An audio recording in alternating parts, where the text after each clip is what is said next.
How can we forget those times?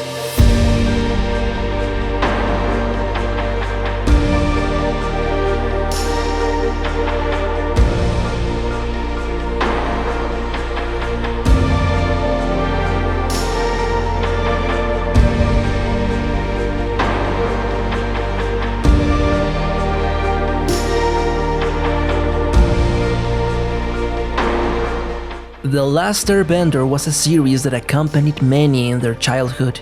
But more than that, it was one of the first series that, in that early stage of life, offered deeper emotions than the ones we were accustomed to. A world oppressed by an imperialistic nation, a protagonist afraid of his responsibilities, an antagonist eager to reclaim his lost pride, and the love of his father, flawed and proud characters colliding with each other only for that adventure to later develop into one of betrayals, plots, coups, rebellions, wars, sociopaths, redemptions, heartbreaking separations, and reunions driven by forgiveness. But more importantly, it provided a plethora of teachings, meditations, and reflections of a world that, at that moment, we might not have been able to identify, but would discover as we grew up. An intensity that took everyone who gave that bald kid on the Sky Bison a chance by surprise, and ended up unintentionally witnessing one of the noblest, simplest, most powerful and exemplary exercises in fantasy writing.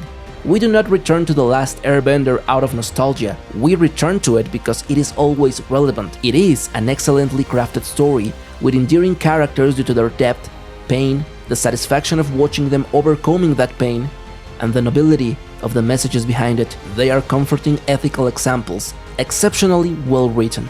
And today, we return to that world. Netflix forces us to pay it another visit, a new vision loaded with promises.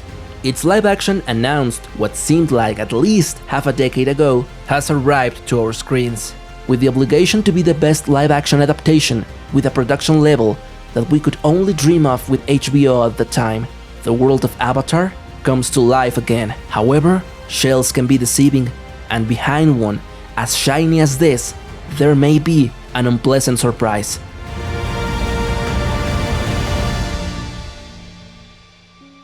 This new version, behind the ostentatiousness of its production and the seemingly impeccable fidelity to the original work in terms of visuals, character designs, and art, unfortunately finds more problems than successes in its executions.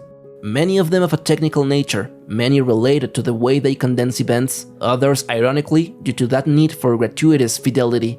But also, amid all that, I believe that many of its perhaps few central achievements related to the heart that makes the original series work are indeed present, only changed by a greater future need that may not be visible in the immediacy. We need to establish two fundamental considerations and advocate for them to understand the format change in this adaptation.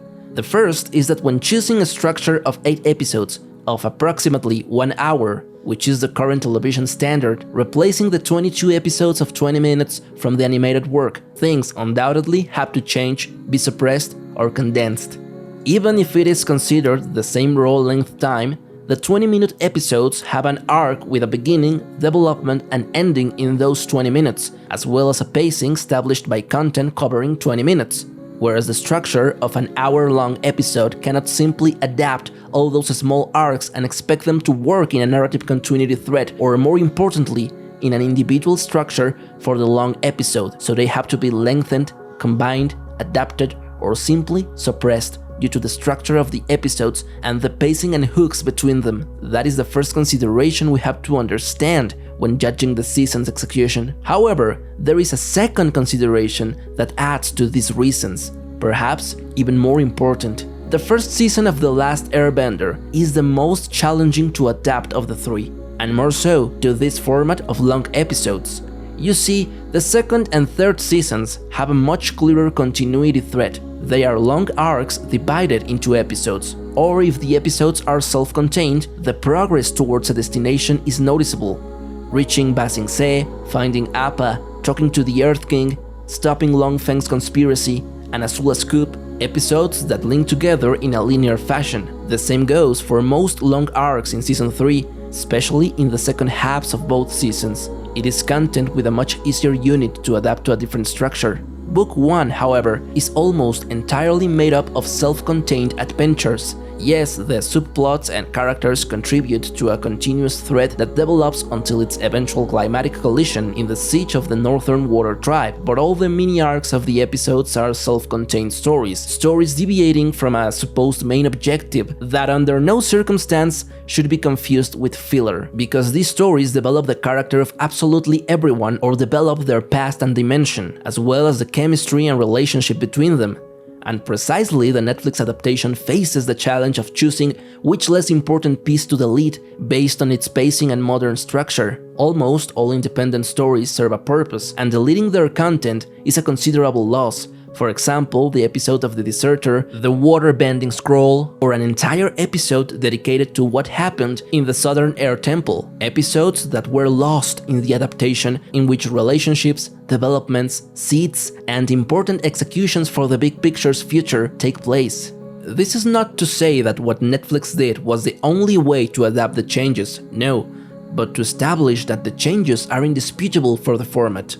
And this season, in particular, is the least straightforward to adapt. Now, what Netflix did is a very disproportionate result. On the one hand, it does take creative liberties to better and more quickly acquaint you with these characters, especially in the Fire Nation plot, which I now announce as the best worked plot of the season, where their differences to the source are barely adding context to reach the same destination we know in a different order, but respecting the same heart of the plot and adding some extra sweetness for well-landed emotional blows, well adapted to the format, to the camera, to its actors. But regarding the Avatar team's plot, the intention to cover as much as possible, while at the same time having to change things due to the adaptation's needs, such as tone and each episode's structure, feels completely artificial, imposed, and rushed. In all episodes, there is a permanent sense of indecision. Are you different, or do you want to be the same? Do you want to have a more adult tone and feel like a more modern cinematic show? Then don't put the directly copied, childish, expositive, and stilted dialogues from the cartoon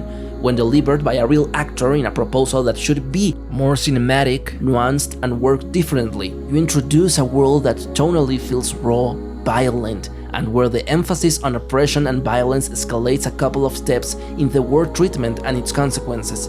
But you weirdly put the only two sibling characters in the love cape of a romantic story just for fan service from an episode that isn't even from this season. But you're afraid your main character will be sexist or dress as a woman, even though later the entire final plot of Katara is about generational sexism, and the fact that her first approach would have been with her sexist brother would have worked better as a trigger for that concern to overcome. They dare to change things in favor of originality and to improve a tone, but what already works is infantilized more, or worse, they conditioned themselves to put things from the original show. All the cocktails that made up episodes, as far as the Avatar team's plot is concerned, end up not working. Jet's arc is maybe the best written example.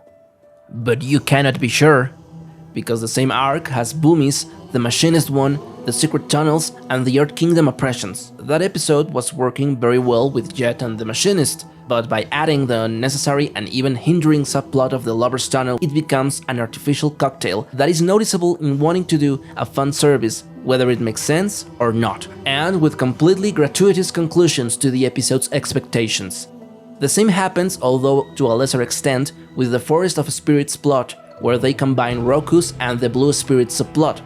It flows better than Omashu's arc, but the progress from an adventure side quest that becomes an intimate exploration of their past, to having to find Roku in the Fire Nation for a doll, to then be captured, to then again return to save your friends from a dream, is clumsy. The motivations that initiate each turn or excuse for introducing new plotlines from the cartoon feel forced for everyone who is familiar with the source material. This arc is disproportionate in its duration and intensity. The stakes should have been different. We go from a side quest to having 2 episodes argued from it, when the stakes aren't intense enough to justify 2 episodes of saving Katara and Sokka asleep. But they needed to introduce Ko, the face-stealing spirit, even if it's completely inconsequential. The best option would have been to choose specific episodes and start transforming, adapting to the new tone, even though we would be far from the original intention. they would be genuine. To conclude the storytelling this section, let's talk about the Fire Nation.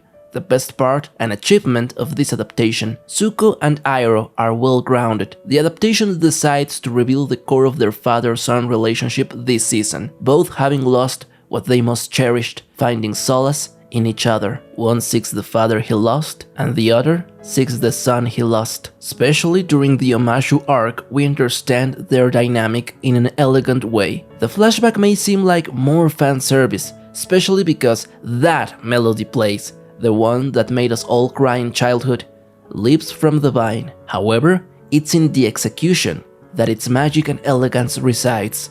All these flashbacks contained in one episode use the musical motif solely in this arc, which preserves its elegance in its use as a storytelling motif used with precision for Zuko and Iroh's relationship. It excellently develops the emotional core of the most emblematic duo for new viewers, and although we are dissecting the script, it's in these flashbacks that we have the best frame in the entire series. Within all the visual noise, without direction or intention, that is the rest of the episodes, at least this funeral has beautiful composition and blocking, perhaps the only valuable scene to analyze for its content and subtext. While everyone offers false comfort to Iroh, all focused on his military achievement and sacrifice for the Fire Nation, establishing a pattern of insincerity. With the line and that protocolic movement, Zuko is about to follow his father's cold protocol of condolence just to do something revealing from the sincerity of his heart. He keeps his uncle a symbol of great importance to him, something Lu Ten gave him, only to later sit with his uncle in genuine solace.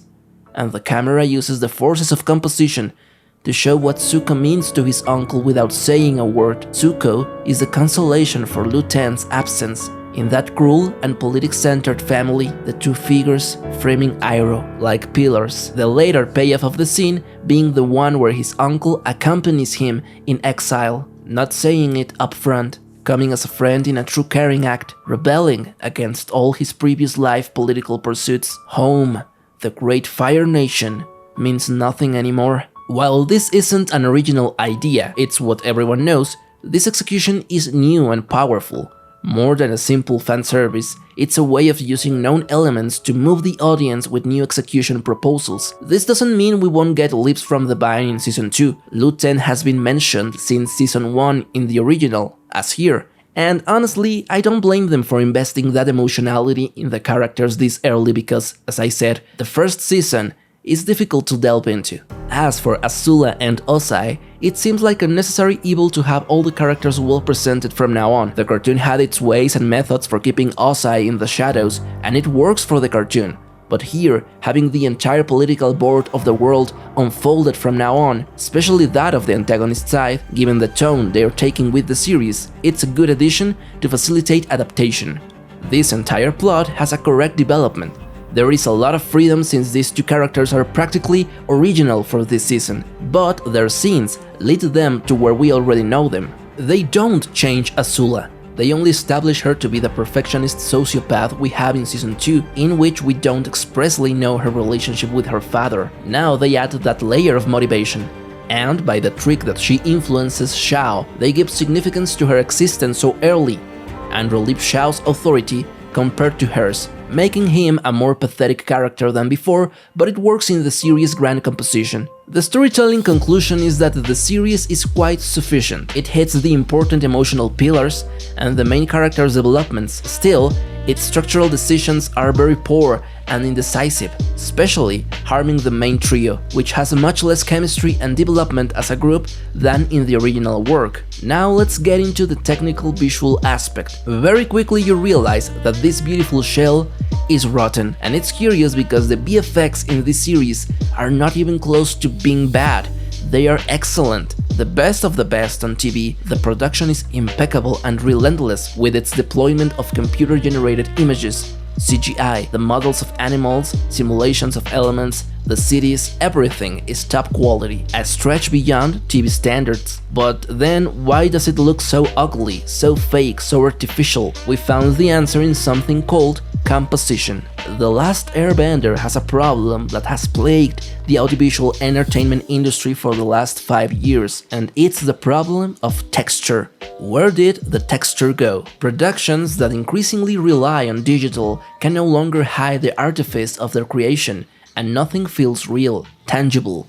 Remember when you watched The Lord of the Rings and felt that everything was there, belonging to the world mixed by clothing, material, camera, grain, color? Digital composition was flawless. Even though a couple of frames revealed the necessary digital trick, there was a craft on the set that brought back the magic. This work, in addition to the physical art department of scenography, includes cinematography, responsible for establishing an atmosphere and making everything blend well with lighting and lenses. Composition also involves a rigorous post-production process where many additional effects are worked on, such as color, heat distortion effects, shadows, blurs, contrasts, environments, etc. Although if the cinematography fails, there will be no digital effect that replaces the green screen and looks realistic or homogeneous to what was filmed on camera. It is the responsibility of the photo department and its director, the cinematographer, to coordinate with the VFX department so that the lights come from where they should,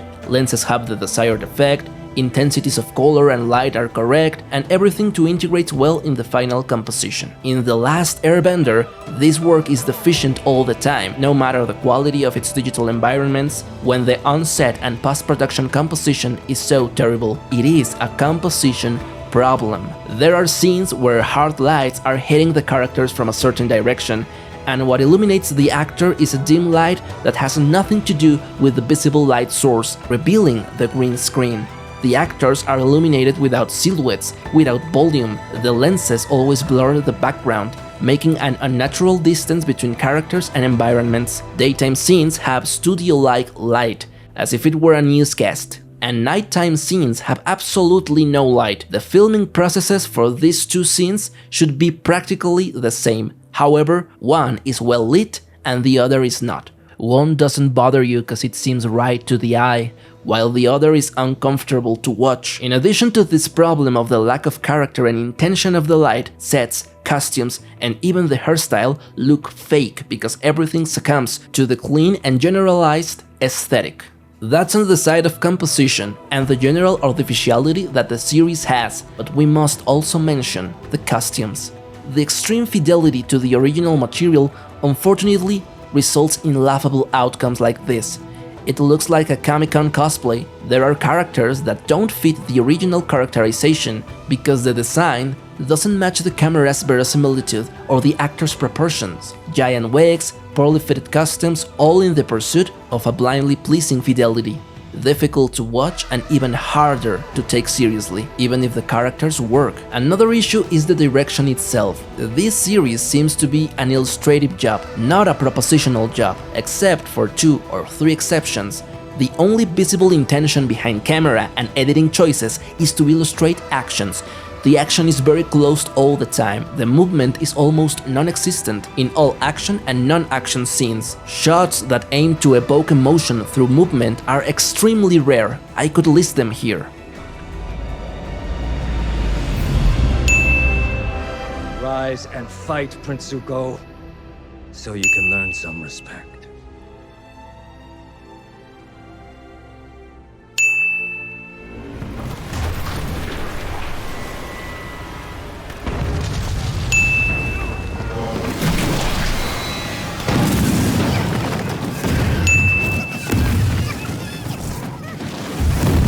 Those are all. I don't remember any others. Everything else is cut, close-up shot, cut, protection, cut. For being an adaptation of a highly dynamic animation with great martial arts battles where natural elements are sent flying and even the closed shots are framed and cut like a western duel, the lack of movement and breath in the scenes, like playing with space or using a crane, is very disappointing. The world looks stiff, slow, clumsy, instead of feeling and looking dynamic, exciting and great. It's evident that there is a narrative direction from the showrunner, but each director contributes very little to the cinematic execution of each episode, and the result, although it sounds harsh, is mediocre. It is understood that animation is a medium that allows you to do things that don't necessarily have to be translated into live action or are directly impossible. That's the beauty of the medium, creating so many wonders and dreams from scratch. But live action wasn't too far from grounding the concept, with better directors, better proposals for movement, blocking and composition of action, but it didn't happen.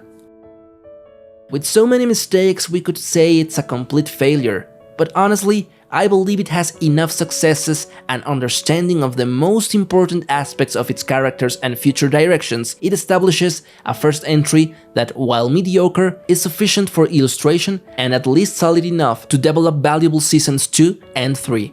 Personally, I'm excited to see more of this new take on Zuko, Iroh, and the toxic tragic drama of the Fire Nation royal family. I look forward to the future with 2 more seasons and more material to adapt and explore. Despite being critical, I'm left with the heartwarming image of an uncle seeking his son in his nephew, and a nephew seeking his father in his uncle, which truly touched my heart. What do you hope they fix for the upcoming seasons?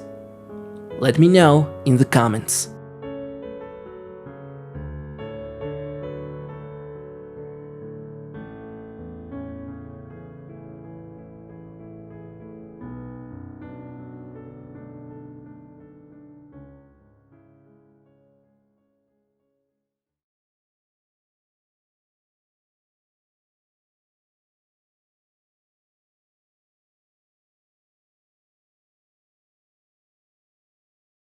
In its executions,